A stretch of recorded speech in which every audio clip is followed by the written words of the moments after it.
এক নম্বর রমজানের প্রস্তুতির ভিতরে কাজ হলো কি করা? দোয়া করা। কি করতে হবে? দোয়া করতে হবে। নাম্বার 2, রমজানকে পাওয়ার জন্য আমাদেরকে বেশি করে তওবার ক্ষমা লাভের উপযোগী করতে হবে। তওবার এই পদ্ধতিগুলো আমাদেরকে মনে রাখতে হবে। এক নম্বর হচ্ছে গুনাহের স্বীকার করা, নাম্বার 2 হচ্ছে অনুশোচনা করা, নাম্বার 3 হচ্ছে মাফ চাওয়া, নাম্বার 4 হচ্ছে ওয়াদা করা, আর নাম্বার 5 হচ্ছে বান্দার হক যদি তাকে ফিরিয়ে দেওয়া। তাহলে আসুন যে বিষয়টা আমি বললাম এতক্ষণ ধরে, সেটা হচ্ছে আমাদেরকে গুনাহ মাফের উপযোগী করে আমাকে গঠন করতে হবে, যাতে করে এই সামনে রমজান মুবারকের ভিতরে যদি আলিঙ্গন হয়ে যায়, আল্লাহ যাতে করে রমজান পাওয়ার পর আমার গুনাহগুলো মাফ করে দেন। সেজন্য গুনাহ মাফের উপযোগী করে আমার নিজের জীবনটাকে গঠন করতে হবে। কারণ আল্লাহ রাসূল সাল্লাল্লাহু আলাইহি ওয়াসাল্লাম তাকে লানত করেছে। তাকে যে রমজান পাওয়ার পর নিজের গুনাহ মাফ করাইতে পারে নাই, আল্লাহ রাসূল তাকে লানত করেছেন। সেই নিকৃষ্ট জাতি রমজান পাওয়ার পর নিজের গুনাহ মাফ করাইতে পারে নাই। আল্লাহ আমাদের গুনাহগুলো মাফ করে দেন। সকলে বলে আমিন। রমজানে যাতে রমজান আসার আগে আগে আল্লাহ আমাদের গুনাহগুলো মাফ করে দিন, যাতে করে রমজান মুবারকের সঠিক হকগুলো আদায় করতে পারি। তাহলে রমজানের প্রস্তুতির ভিতরে 3 নাম্বার যেটা পয়েন্ট, সেটা হচ্ছে রমজানকে স্বাগত জানার জন্য প্রতিদিন আমাদেরকে কাউন্টডাউন করতে হবে, গণনা করতে হবে। আমি ইমানদার, রমজান আর কয়দিন আমাদের কাছে আসছে, আর কয়দিন করে রমজান পাবো। বিশেষ করে ইয়ং জেনারেশন যারা আছে তাদেরকে বলবো, ফেসবুকে অনেক পোস্ট করো, টুইটারে অনেক পোস্ট করো, কিন্তু রমজানের স্বাগত জানিয়ে পোস্টটা করো, দেখবে তোমার জন্য এটা অনেক উপকার আসবে। আর আমাদের মুরব্বীদের কথা বলবো, আপনারা রমজান আর কয়দিন আসবে, সবাইকে বলেন মসজিদে আসছেন, সবাইকে বলেন আর একদিন পর, এত ঘন্টা পর রমজান আমরা পাচ্ছি। তাহলে এইটার জন্য আল্লাহ আপনাকে সওয়াব দিবেন। নাম্বার 4, রমজান সম্পর্কিত জ্ঞান অর্জন করা। রমজানের ফরজগুলো কি কি, সুন্নতগুলো কি কি, কি কি কাজ করলে রমজান রোজাগুলো ভেঙে যাবে। এই ক্ষেত্রে অনেক বইগুলো আপনারা পাবেন, এবং বর্তমানে অনলাইনে অনেক বই পাবেন। আমার লেখা একটি বই আছে, সেটা হচ্ছে সহজ কোরআন শিক্ষা ও প্রয়োজনীয় মাসালা।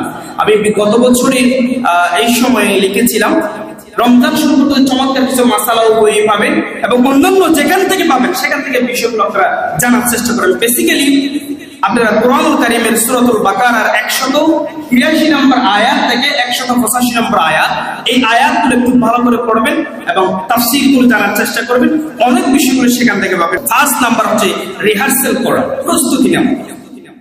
কিভাবে করে আপনারা যে নিসফে শাবানের রোজা রেখেছেন, আল্লাহ রাসূল সাল্লাল্লাহু আলাইহি ওয়াসাল্লাম এই শাবান মাসে সবচেয়ে বেশি রোজা রেখেছেন রমজানকে আলিঙ্গন করার জন্য, রমজানকে খাওয়ার জন্য, রমজানে যাতে করে কষ্ট না হয় এই জন্য এই মাসে বেশি রোজা রাখতে হবে।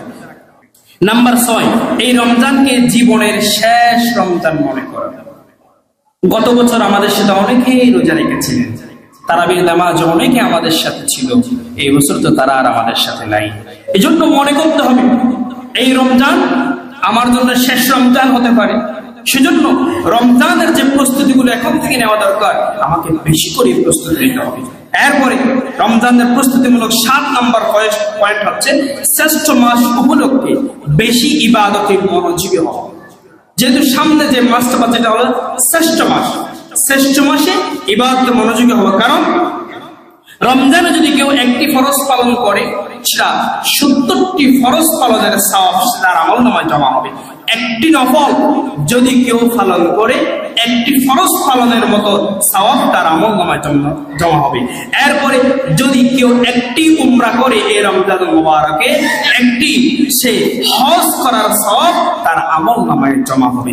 সেজন্য এই রমজান হচ্ছে আমাদের খুব শ্রেষ্ঠ, উপযোগী, উত্তম একটি সময়। সেজন্য রমজানকে আলিঙ্গন করার জন্য আমাদেরকে অত্যাধিক প্রস্তুতি নিতে হবে। নাম্বার 8, বিগত সময়ের যদি কোনো কাজা থেকে থাকে, নামাজ, রোজা, এগুলো আমাদেরকে আদায় করার চেষ্টা করতে হবে।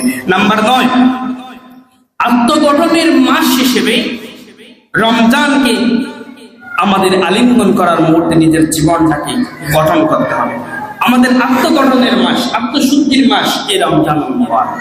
সেজন্য নিজের আত্মাটাকে পরিশুদ্ধ করার জন্য, জান্নাতমুখী করার জন্য, সিরাতুল মুস্তাকিমের উপযোগী করার জন্য আমাদেরকে এখন থেকে আত্মগঠনের জন্য প্রচেষ্টা নিতে হবে। নাম্বার 10, রমজানের জন্য একটি সুন্দর রুটিন তৈরি করা। আপনি রমজানের যে প্রস্তুতি নিচ্ছেন, প্রস্তুতির জন্য গুরুত্বপূর্ণ যে কাজটা হচ্ছে একটা রুটিন তৈরি করা। এতদিন আপনি কোরআন তেলাওয়াত ধারাবাহিক করতে পারেন নাই, রমজান আসলে আমি পুরো কোরআনের শুরু থেকে শেষ পর্যন্ত একবার, দুইবার, তিনবার যতটুকু সম্ভব আমি তেলাওয়াত করব।